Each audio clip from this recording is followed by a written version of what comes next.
Hey, all you crazy sci-fi fans. Time for your daily dose of insanity. Over here at the Sci-Fi Shenanigans Podcast with your hosts, J.R. Handley and me, Chris Winder. Just two nerdy veterans geeking out over our science fiction passions. A place where the sky's the limit, space is the place, and nerds run the world. Without further ado. Jeez, Chris, quit hogging the mic. This is J.R. Handley for the first installment of the Sci-Fi Shenanigans Podcast. So today, this is our first episode. We want to tell you about who we are, what we plan on doing with this podcast, and where we see it going from here, and set up the fun that will continue. So, without further ado, Chris, why don't you tell us a little bit about yourself? Hi, I'm Chris Winder. I'm the talented one of the two. And oh so humble. Oh, I'm extremely humble. Extremely. 10,000 times as humble as you. Everyone says so.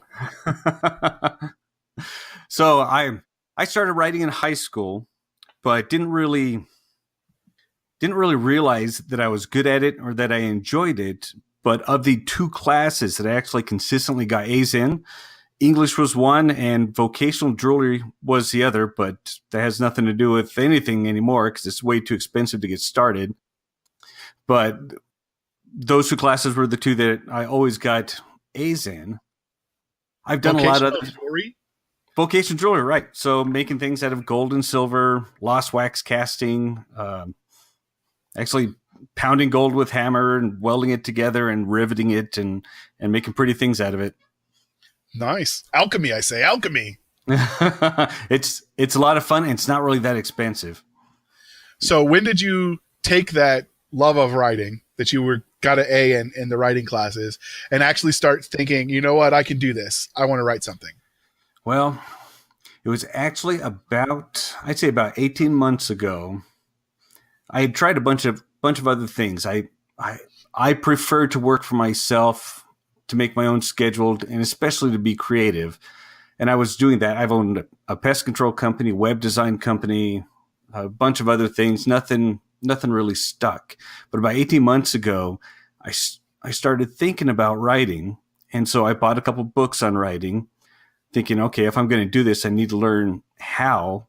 And it wasn't that much different than what I've always done. But then I started looking up podcasts and listening to podcasts, and that's when I started writing and making it serious. Fair enough. That's sort of once I got serious about it, how it happened as well. So when you said got serious, what did that mean for you? Well, the first step was to write and not tell anybody about it. Be all secretive, just in case. I guess it was a fear of rejection.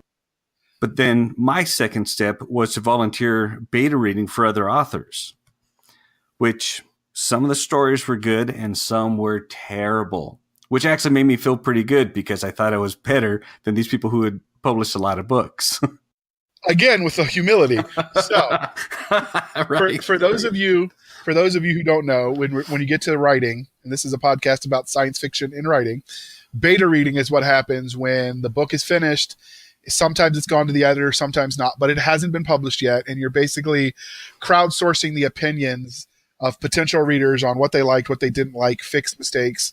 Hopefully, if you killed Bob in chapter 1 and then you have him talking in chapter 10, they'll catch that kind of stuff.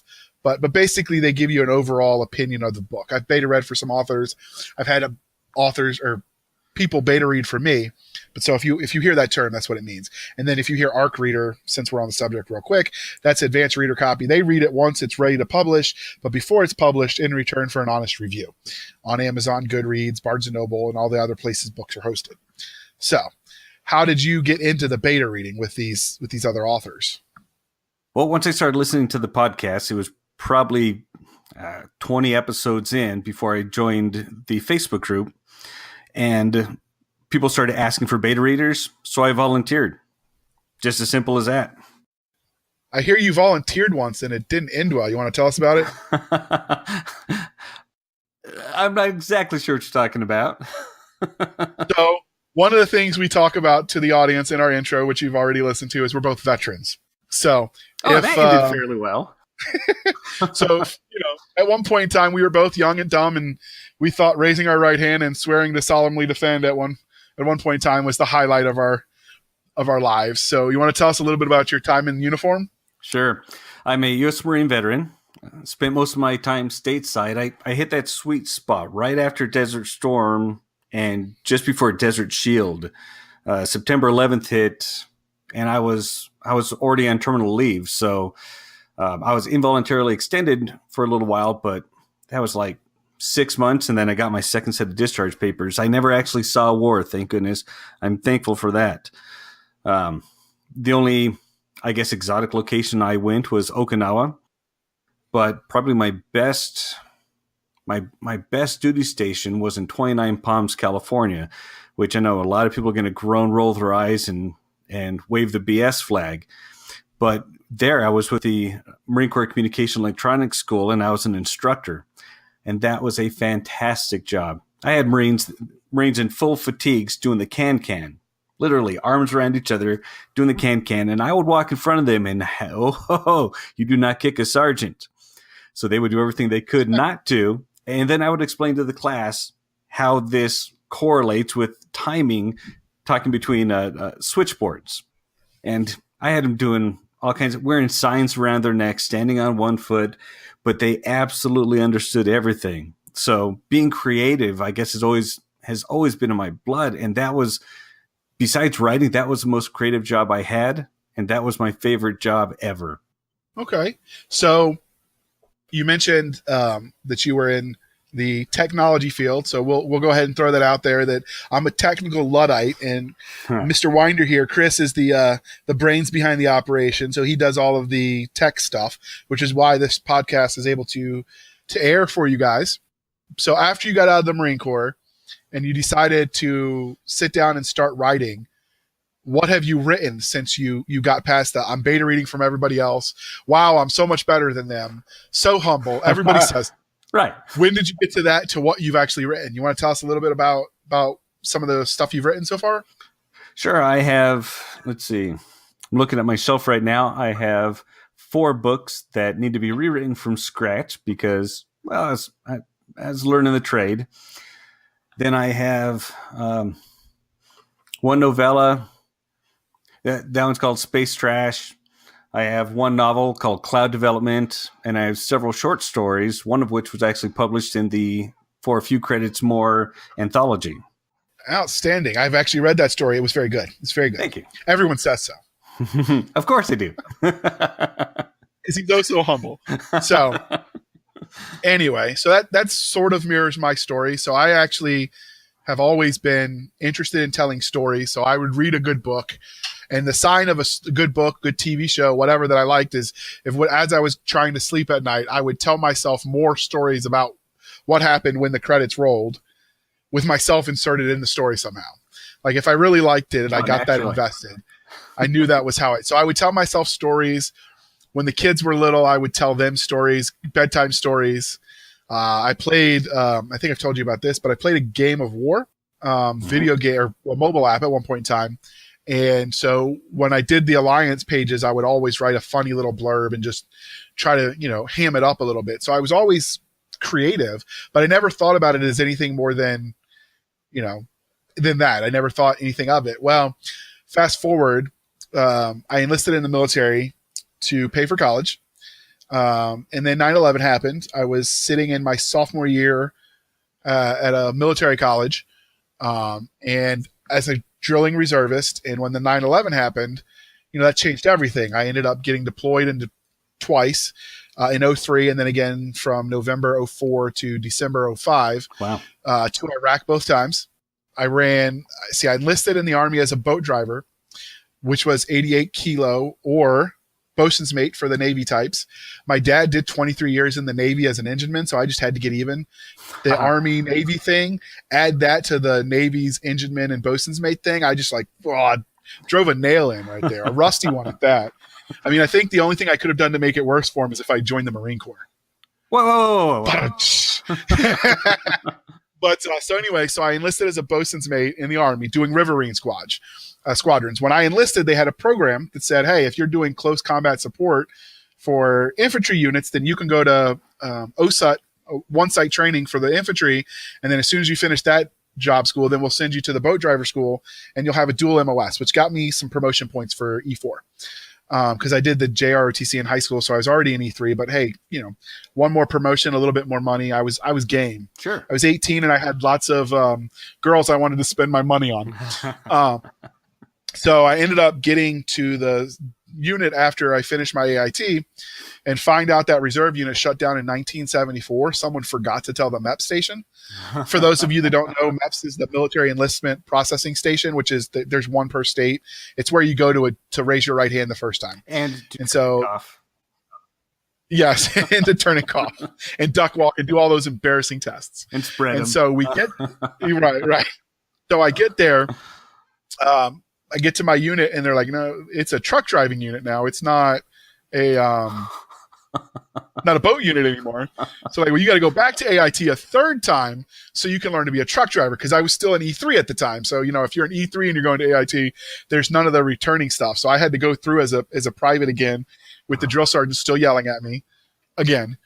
I was getting pretty salty by the end. But so I go through the truck driving school, and on the last day, the final testing, you have to do two things. You have to be able to shoot from a moving vehicle, because we were gearing up for the war. So, which I did really, really well. What's that? OG style, to get turn the gun sideways. Absolutely. Now you shoot out the window, braced on your arm. And so the trick is to balance speed and accuracy. Because if you go too fast but you miss everything, you can't win the prize of the best score. If you go too slow but you hit every target, you still can't win. The idea was to balance. And that requires you to team up with the people in the truck riding beside you. Anyway, so I did really, really well. I got expert on the shooting from moving vehicles. I qualified as expert on my M16. I ended up as a squad designated marksman, which is it's similar to a sniper, but not really. I just don't know any other way to explain that to a civilian. I get a rifle. It's a little bit better than most people with a scope. Mm-hmm. And it's, if you need a marksman in a unit, that would have been me. And so I had all of that on my resume.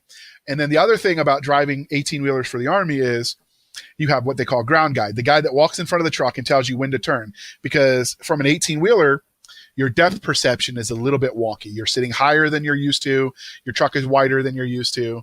So the rule in the Army is if you listen to your ground guide, it's never your fault, no matter what happens. Shy of driving off a cliff, but then you're already hosed yourself. So right. And you notice I said hosed because we both promised ourselves we've got kids that we want to be able to listen to this podcast. So we will try to be PG-13 in the language. Yes.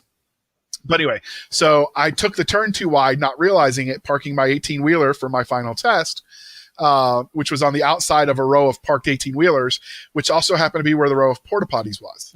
Because he was on his phone and I didn't know it, I took the turn too wide and knocked over the row of porta potties. Unfortunately for me, the sergeant major was in the last one. This guy, the guy on the phone, was a little bit connected. His dad was somebody in the military, so he wasn't going to get any repercussions, nothing really. And so, once he got done sputtering up the blue goo, the sergeant major and I had a little bit of wall-to-wall counseling when he pointed out how much I was an excellent marksman and how the infantry needed excellent marksmen in a time of war. So I circled back and I ended up back in the infantry. After all that extra training, I'm the most overtrained infantryman in the world, probably, outside of infantry skills. Obviously, like the Ranger, all those high-speed whiz-bang schools that I didn't have time to go to because I was going to war zones. All of those pertain to the job, so I'm not talking about people that went there. But as far as the non-infantry related schools, I was overqualified for my job. Right. Wow. In fact, when I did the infantry training, I was like, did you know what my ASVAB was? We sure were in the right place. Right. Of course, I quickly realized in the age of the striker and the modern technology, infantry is no longer a job for dumb people. Right. You have to multitask something fierce. When I got to Iraq, the job I ended up doing was I ran gun trucks. So I escorted convoys, basically a Humvee with a 50 cal or a Mark 19 on the roof. And then, we had our weapons and we protected the convoys of 18-wheelers. So basically it was a sort of a mix between infantry and cav type skill set. Yeah. In fact, when we wrote our own SOP, because there was none, we pulled from both. It's a skill set, the gun truck model we've used since the Korean War. but every time we think we won't need it again, and we shelve everything we've learned and we have to relearn it. Korea, Vietnam, Gulf War I, and now the festivities over in Mesopotamia. And so when we were putting all that together, that's sort of what we did. And so because I was the gun truck commander, I had 3 to 5 other trucks that reported to me, and I was in charge of protecting the convoy. I was routinely had 4 radio comm channels that I was monitoring at once, in addition to scanning my sector, shooting when I needed to shoot, not shooting when it was not the time to shoot, and all of that stuff. And then hopefully not getting us lost. Yeah, right. That's what we had lieutenants for. They didn't get us lost. Yeah. Right. And so because of that, I spent almost my entire 13 months on my second deployment outside the wire on the roads, the MSRs, military supply roads, or ASLs, alternative supply roads, the highways and dyways, I like to call them. Yep. I spent most of my time out there, where we were essentially on our own. Like, that old captain is a god at sea. Well, security commander and convoy commanders are sort of gods when you're on a highway. Yep. And so because of that extra time, our first sergeant volunteered us for missions. He wanted to be a sergeant major really, really badly. So I was there for OIF 1 and OIF 3, which is Operation Iraqi Freedom. In my entire 13 months there for OIF 3, we broke mileage records for units that had been there for cumulatively for both deployments before us. Wow. Because they volunteered us for so many missions. So because of that, we were exposed to a lot of IEDs. Now, most people think the IEDs, what gets you is the shrapnel. Man, that is bad. But we had body armor and armor we welded ourselves onto the trucks. What really gets you is the gas pressure wave, which pushes that shrapnel. It's like getting punched in the face with an invisible fist. Yeah. And so after exposure to what my neurologist thinks was at least 24 concussions in the 13 months I was there, they diagnosed me with a traumatic brain injury, a minor one. And the difference between minor and major is, did something penetrate your skull? Oh. So if shrapnel didn't break your skull open, it's considered mild to moderate. Wow. That's the classification. And so as part of that, I did a lot of PTSD therapy, and from my exposure, I didn't handle it well when I first came home. Lots of drinking and other nefarious activities that, drunken people do. Yep. And so as part of that therapy that I went to, they had a writing as therapy for the PTSD class. And so I decided to take it. I mean, it was just something different.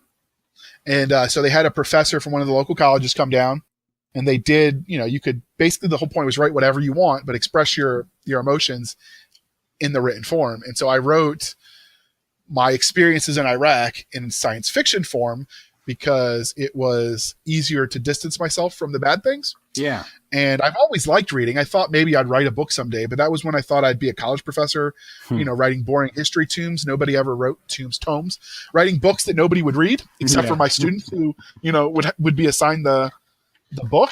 Right. So I showed it to her as part of, it happened to be a female instructor, as part of the class to see where we were.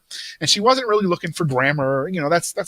That wasn't the point of the class. It was expressing the ideas. And so when she looked at it, she's like, this is really good. You should think about selling this. And I'm like, nah, to be an author, you have to live more life. You got to have more life experience, that's what I thought. And she just sort of looked at me and smacked me on the back of the head. And she was like, you've been to 2 war zones. What more do you want? Right. And so at that point in time, at the same time as that class was happening, my care team was looking for ways to keep me reading. With TBI and PTSD, both of them cause it. You're at a heightened risk for dementia. Okay. And with the TBI, they were worried about, I'm 36 now. I was mid-20s at the time that this happened. They thought, well, actually late 20s at that time. They thought, I could potentially have dementia by the time I was 40 if I didn't force my brain to work, right? So to exercise the gray matter. And so the writing was going to be it for me. And so at the same time, Kindle started becoming big in about 2014. And so I couldn't read. I hadn't been able to read since I had the brain injury. It just gave me too big of a headache. But with the Kindle, I could magnify the crap out of it. Right. And I could adjust the backlighting. And so I was suddenly able to read. And at that same time I'm doing this reading, I was reading, because growing up, I read sci-fi and fantasy. Fantasy combat can sometimes get, because you're talking swords, a lot more visceral. You're literally right up close. Now I found out that sci-fi does the same thing, but in my head, it was just a little too on the money. So, by distancing myself from it with the future, I was able to process things. So I chose sci-fi, I started reading it. And about that same time, I found Tim Taylor's stuff. He's one of the first ones I found, him and B.V. Larson, who wrote The Undying Mercenary. And I approached Tim with a series that I came up with. And he said, no, I'm not publishing, other stuff. But at the same time, I was a fan of his books. And so I attempted to write a wiki page for it. That's when I realized I was really, really a technical Luddite. But in the process of outlining his series for him, and I would send him a copy of everything, I was like, you should write this story and this story and this story. These are all plot holes you left open. Not in a way that made the story unreadable, but just he left himself room to come back and play later. And so when I sent him my story, which I called the New Carthage universe, which we can talk about at some other time, he counter proposed that I write those stories I sent him, and that became my first series, The Sleeping Legion. So that's sort of, it started literally as therapy. I feel like people are paying me for my therapy now. And you can't beat that. That's perfect. And so through that journey, I found, like you, the Dead Robot Society with Terry Mixon and Paul E. Cooley, who are both authors that have a podcast geared towards other people interested in writing. Paul writes horror and sci-fi, and then Terry writes space opera and just sci-fi writ large. And that's where we met. You and I met in that Facebook group. That's right. You want to tell them a little bit about that so you can, I don't hog the camera like I accused you of doing? Yeah, well, the first, I think, 15 times I noticed you were because you were mentioned like 15 times in the first 100 episodes or so. And then they kept mentioning you and they kept mentioning you. And JR this and JR that. And I thought, okay, where is this guy? Scroll up and down, find your name. And honestly, I was afraid to approach you because obviously if these guys are talking about you, you must be a bigwig. So no, I just annoyed the hell out of them. So I kind of stood off to the side and stalked you for a while, just kind of watching and listening. And then I decided, I have questions about writing. I have questions about writing sci-fi. I don't have any confidence because I'm just starting this. So that's when I started bugging you and asking, what do you think about this? How do you think this kind of stuff works? Does this sentence make sense? Would this kind of thing happen? And then, we just started talking more and more after that. Then you discovered that I was a fellow veteran and did a Warrior Weekend and interviewed me. And then, I think our friendship just grew after that. Yeah, but what he's not telling you is that I was watching him too, as he was writing some pretty funny stuff. The space trash story he tells you about was hilarious. And then he actually, do you still have that coffee story up? Yeah, it's Heavenly Coffee. Yes, he wrote a funny story about, the coffee. Basically, I call it an ode to coffee. And I'm a coffee addict like most military types, or heck, anybody that's been to college probably is a coffee addict. If you're not, what is wrong with you? And I'm looking at you. Just in case anybody reads that story, just realize JR started it. This is all his fault. So anyway, I actually was looking at him, and so it sort of went from there. And then when I got the idea of doing a podcast, partly, let's be honest, this is a way of getting ourselves out there to potential readers, but also just nerding out about stuff we like to a captive audience. It sort of grew from there. And so we've spent the last, month and a half, 2 months doing the research on how to get started, getting everything set up. We're recording this literally on the weekend of the new year. And you probably won't hear it until February, but this is us getting everything going. We had so much fun that we're strongly considering co-writing some stuff together. Yeah. We've got to look at the logistics, but I mean, we just sort of found ourselves through writing, and that's the point of getting yourself out there. So speaking of the other way we found ourselves is through a separate podcast that we both listen to, which is actually a vlog on YouTube, the Keystroke Mediums, who we're affiliating ourselves with because they're helping spread the word about this podcast, sort of tying our flag to theirs. They know what they're doing. They're helping a lot. They're veterans as well. Yep. So now a word from our sponsor. Hey listeners, Josh Hayes here, co-host of Keystroke Medium. I hope you're enjoying this episode of Sci-Fi Shenanigans. I tell you, we're really excited about what JR and Chris are doing with the podcast and are proud to feature them as part of our podcast partner network. When you get done listening to this episode, I'd like to invite you to come check out our own podcast at keystrokemedium.com. You can find all our previous episodes and check out all the amazing authors we've had on the show. If you're free on Mondays, mark your calendars for 11 a.m. Come hang out with us as we talk to today's leading science fiction and fantasy authors and other industry professionals. We've got a great live audience who get into a lot of shenanigans of their own, as JR and Chris can attest. That's every Monday morning at 11 a.m. Central Standard Time, live on Keystroke Medium. We're going to talk about some reading, we're going to talk about some writing, and of course, everything in between. And now I'll let you get back to some more shenanigans with JR and Chris. Have a great day. All right, quit hogging the mic. Jeez. Josh and Scott, people, the Keystroke Medium. They're fun. If you haven't listened to them, you should really check them out. So now let's talk about what we plan on doing with this podcast. And I promise I won't hog the mic every time. But we'll see. I warned you I was a talker. My nickname growing up was Motorman. Everybody warned me you were a talker. So what is the first thing you think we're going to be doing with this podcast? Definitely book reviews. I think the listeners expect it. But one of our rules is going to be that we're not going to review books that we absolutely hate, because there's enough hate in the world. I think we're going to review books that we think other people should read as well, because we got something out of it. Yeah, and to be fair, when we say hate, we're talking 1 and 2 stars. If it's a 3-star, we've determined that depending on the nature, if it's a 3-star that's a classic in literature of sci-fi, then it definitely it's worth talking about just because its role in the genre. Right. So like if we're talking about what shaped science fiction, we're talking about Robert Heinlein. We're talking, the greats that came before us, the Pulp Fiction era writers. We might not particularly like them. They might not have aged well, but they had such an impact they're worth looking or at. Or they might have just been bad people. But we're talking about the books, not the people. So hopefully people don't get that confused. Absolutely, absolutely. And one of the things that Chris and I both say is the world's too short to read bad books. Yeah. in the world of digital reading, when you can skim the first 10% and see whether you're going to like it. If I don't like a story anymore, I just don't read them. I move on to what I'm going to like. And if it's something I don't like that I'm reading, there's going to be a reason, and that reason might be what we talk about.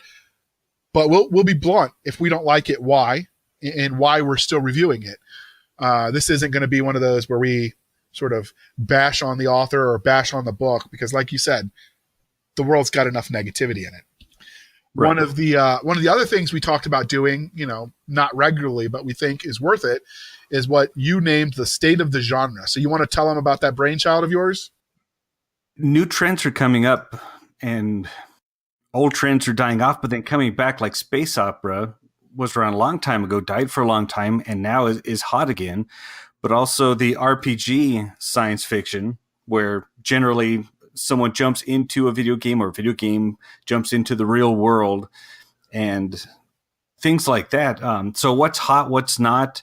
I'd also like to explore what other markets are seeing. So just because, let's say, space opera is hot in the United States, what's hot in Europe, and maybe even what's hot in Canada?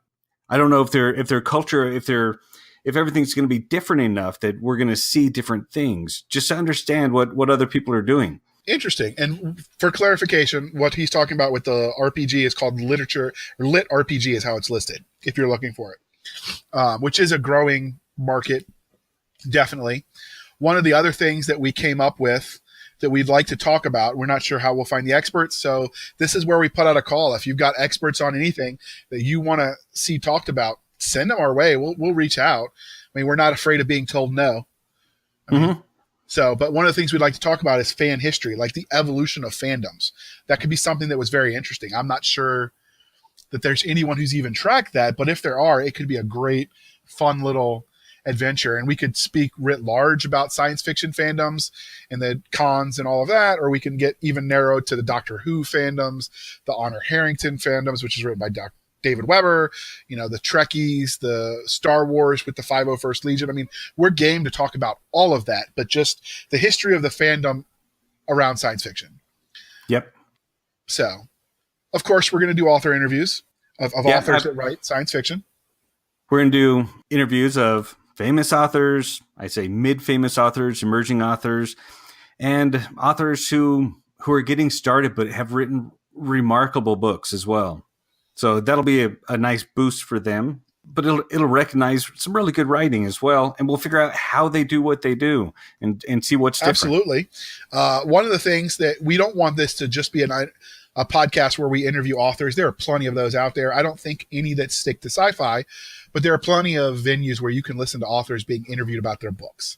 Right.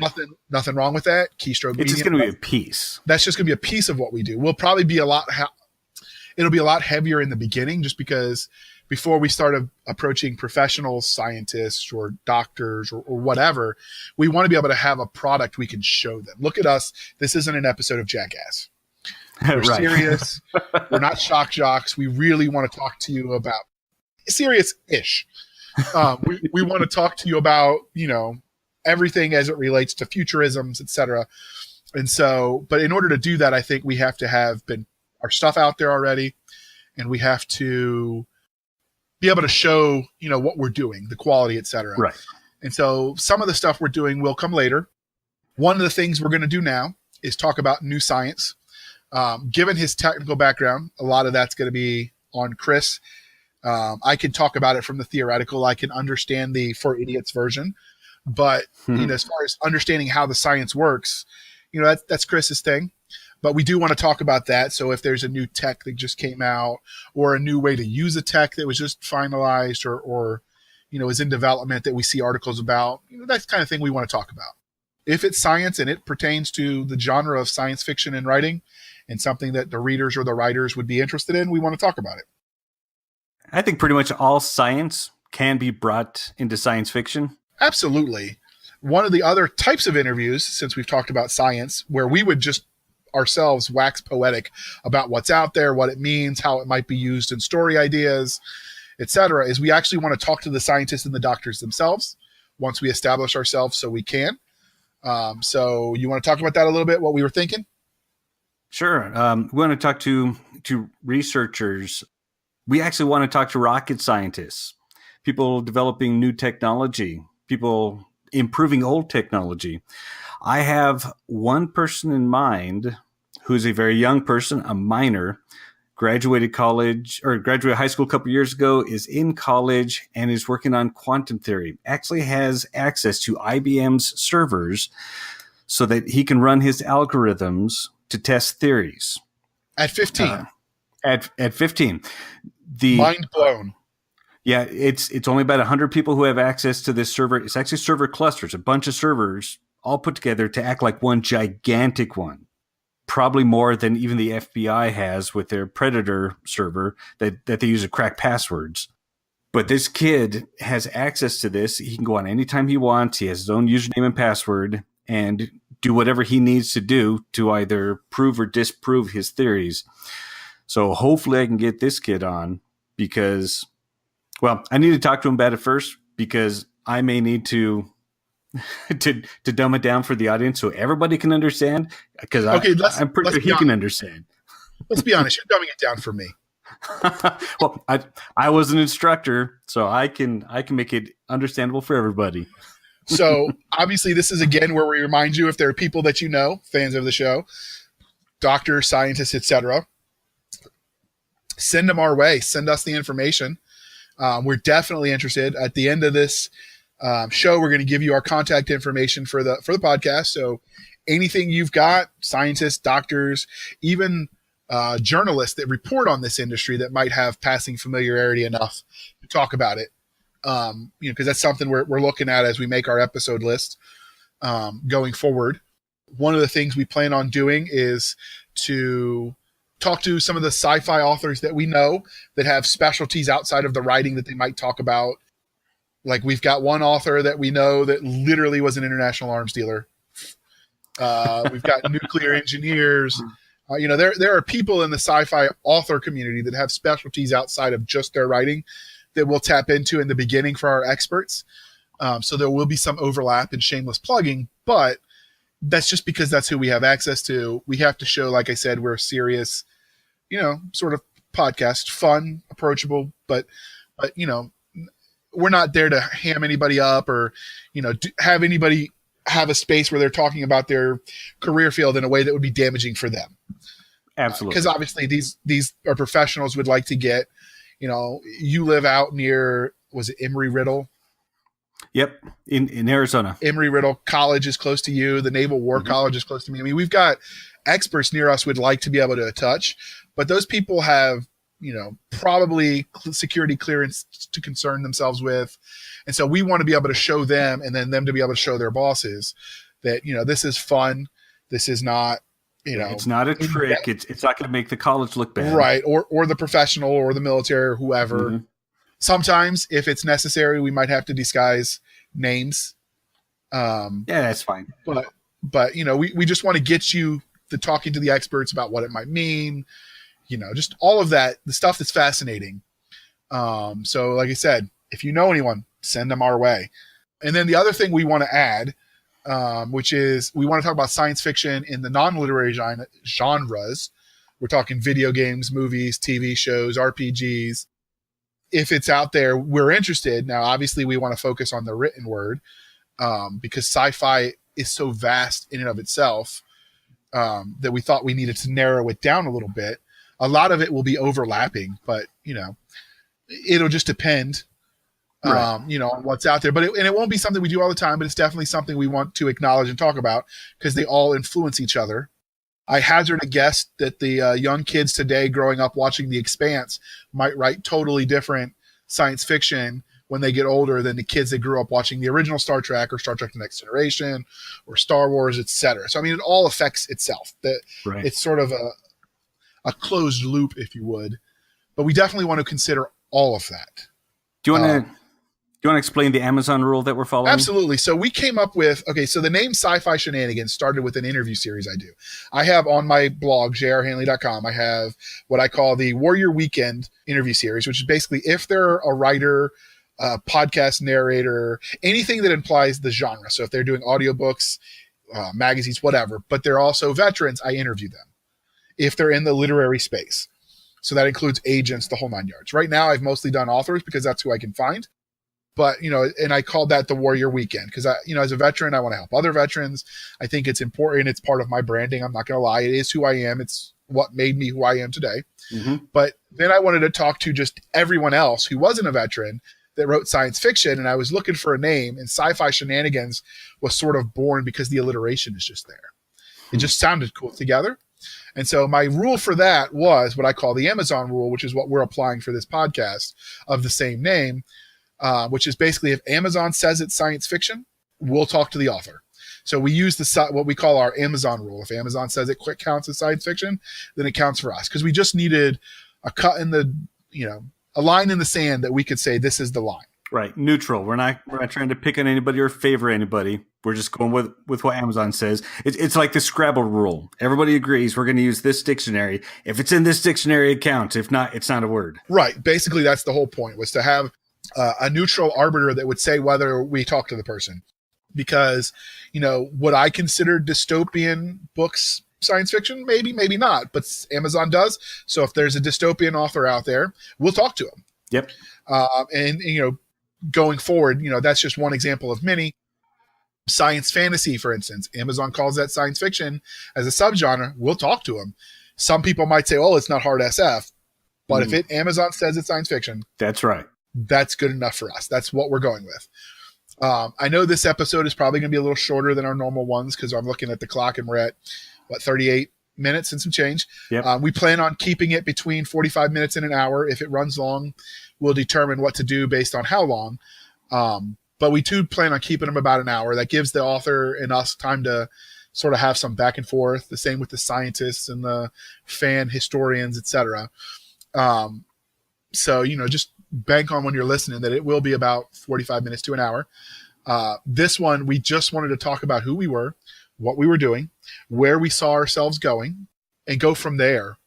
So without further ado, I think we've covered everything for our first episode that we did want to talk about. Well, how to find us.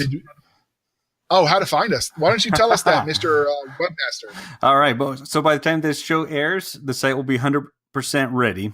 The website is SF, as in Sierra Foxtrot, shenanigans.com. And if you want to email us, it's podcast@sfshenanigans.com or Twitter @SFS, so Sierra Foxtrot Sierra _show. Right. And we tried to get the name of the podcast, Sci-Fi Shenanigans or SFS podcast and all that into the title, but someone has taken all of them. We were stuck with the dregs. Oh, the so dirty SFS guys. show, right? Security Fried Chicken was a podcast. Who knew? But hey, if you're listening, we forgive you. Well, yeah, okay. We'll be the bigger person and forgive. That's just because I like eating bread too much. That's why I'm the bigger person. But anyway, so that's where we plan on going. Like I said, we're teaming ourselves up with the Keystroke Medium folks, which interview authors of all genres. Yep. It's a lot of fun. If you haven't heard of them, you should look them up. Keystroke Medium on YouTube. They have live shows that are a lot of fun to participate in. And then the other podcast where we met, the Dead Robot Society, and they have a Facebook group, the listeners of the Dead Robot Society. We're there. Both of us interact on both those pages.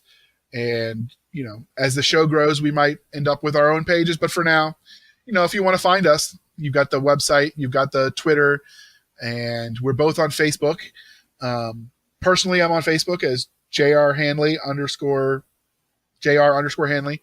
But I think I'm the only one. And then you are on Facebook as Christopher Winder. And that's the wrap, people. All right. Thanks a lot. Thank you for spending some of your precious time with us. For Chris Winder, I'm JR Hanley, and this was the Sci-Fi Shenanigans Podcast. We'll be back next week at the same time, where we'll indulge our love of space and all things that go boom.